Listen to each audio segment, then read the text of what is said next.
খেলাধুলাতে ত্রিপুরা রাজ্য প্রতিনিয়তই কোনো না কোনো বিভাগে জাতীয় কিংবা আন্তর্জাতিক ক্ষেত্রেও সফল হয়েছে। এমন অনেক নজির রয়েছে। এবার Tripura body builders and fitness association তার নজির গড়ে তুলেছে। এই প্রসঙ্গে Tripura body builders and fitness অ্যাসোসিয়েশনের প্রেসিডেন্ট তনয় দাস জানান, ত্রিপুরা রাজ্যে এই প্রথম কোনো মহিলা বডি বিল্ডার্স জাতীয় স্তরে প্রথম গোল্ড মেডেল পেয়েছে। লখনৌতে আয়োজিত ইন্ডিয়ান বডি বিল্ডার্স ফেডারেশনের উদ্যোগে ১৪তম ফেডারেশন কাপে ১৫৫ সেন্টিমিটারের গ্রুপে প্রথম হয় ত্রিপুরার মেয়ে রীতা নাগ। রীতা ত্রিপুরার গর্ব।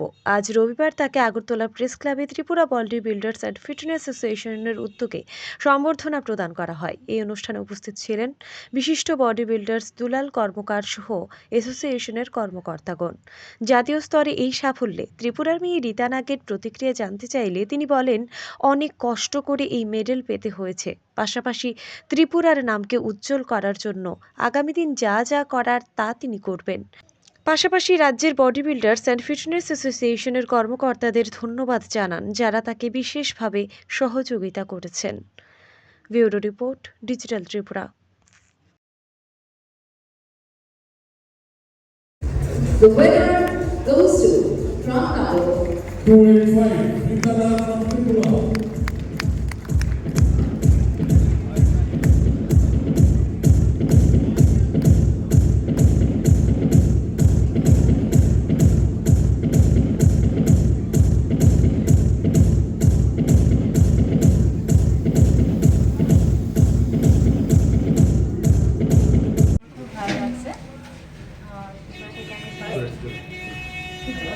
ফার্স্ট আমি হিসেবে আমি বডি বিল্ডিংয়ে পার্টিসিপেট করেছি federation cup physics category and ওইখানে মানে কম্পিটিশনটা অনেকটা টাফ ছিল, তার মধ্যে আমি প্রথম হয়েছি। তো এটা নিয়ে আমি অনেক গর্বিত। ত্রিপুরার নামটা আমি উজ্জ্বল করতে পেরেছি, আর সামনেও আমি চেষ্টা করবো আরও বেটার করতে। ফার্স্ট এসেছি আমি, এবং ত্রিপুরার সাথে যখন ত্রিপুরাটা নিয়েছে, এটা আমি আরও বেশি গর্বিত যে হ্যাঁ ত্রিপুরার নামটা এসছে। সো আমি অনেক হ্যাপি ছিলাম ওই টাইমটাতে। আগামী দিনেও আমি আরও ভালো করব, আমি আমার বেস্ট দিয়ে যাব, অনেক স্ট্রাগল করব।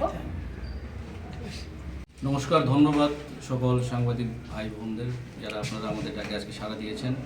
আমরা অনেক গর্বের সাথে আজকে ঘোষণা করছি যে এবারে লখনৌতে আয়োজিত ইন্ডিয়ান বডি বিল্ডার্স ফেডারেশন দ্বারা 14th ফেডারেশন কাপ, যা ভারতবর্ষের উন্নত মানের ন্যাশনাল বডি বিল্ডিং চ্যাম্পিয়নশিপগুলোর মতো একটা, তার মাঝে আমাদের ত্রিপুরার রীতা নাগ ফিজিক্স ক্যাটাগরিতে বিলো 155 পার্টিসিপেট করেছে, যেখানে ইন্টারন্যাশনাল লেভেলের ইন্টারন্যাশনাল অ্যাথলিটও ছিল। তাদের সঙ্গে কম্পিট করে সে ত্রিপুরার প্রথম মেয়ে হিসাবে গোল্ড মেডেল নিয়ে এসছে আমাদের রাজ্যে।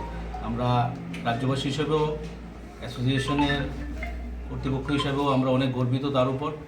আগামী দিন আমরা চেষ্টা করব ওকে ইন্টারন্যাশনাল সিলেকশন ট্রায়ালের জন্য পাঠাতে। যদি সিলেকশন পেয়ে যায়, আশা রাখছি আর খুব অল্প দিনের মধ্যে ত্রিপুরার নাম আজকে রাজ্য থেকে বেরিয়ে জাতীয় স্তরে গেছে এবং জাতীয় স্তর থেকে আন্তর্জাতিক স্তরে সেটা যাবে। আর সেটা একটা এক্সাম্পল আমাদের কাছে আজকে রীতা। আমরা সেটা চেষ্টা করেছি বহু বছর যাবত ত্রিপুরার মেয়েদের বের করা, এই ইন্ডাস্ট্রিতে, ফিটনেস ইন্ডাস্ট্রিতে খেলা, ওদেরকে এগিয়ে নিয়ে যাওয়া। সেই ত্রিপুরার মেয়ে হিসাবে যাওয়া মানেই আগামী দিনে ত্রিপুরার যে মেয়েরা এখনও হয়তো বিভিন্ন ব্যায়ামাগারে, জিমে গিয়ে তারা দীর্ঘদিন যাবৎ স্ট্রাগল করছে, কিন্তু বেরিয়ে আসার সুযোগ পাচ্ছে না বা সাহস করছে না। তো তাদের জন্য একটা বার্তা যে এটা আপনাদের সামনে এক্সাম্পল, কিছুই অসম্ভব না, আপনারা শুধু সাহস করুন। Tripura body builders and fitness association শুধুমাত্র খেলোয়াড়দের জন্য কাজ করে। আমরা আপনাদের নিয়ে যাব, আমরা আপনাদের এগিয়ে নিয়ে যাওয়ার ক্ষেত্রে আমরা এও ঘোষণা দিয়ে রেখেছি, যদি কোনো কারোর আর্থিক কোনো অক্ষমতা থাকে, সেই ক্ষেত্রে আমাদের অ্যাসোসিয়েশন যথেষ্ট ভূমিকা নেবে, জাতীয় স্তর হোক, আন্তর্জাতিক স্তরে হোক। আমরা রীতা নাগকেও যতটা পারি চেষ্টা করেছি ওকে সাপোর্ট করতে। আগামী দিনও ওর পাশে থাকবো এবং আশা রাখছি ওর হাত ধরে আগামী দিন আন্তর্জাতিক স্তরে আমাদের ত্রিপুরার নাম পৌঁছবে, আমরা গর্ববোধ করতে পারবো। ধন্যবাদ।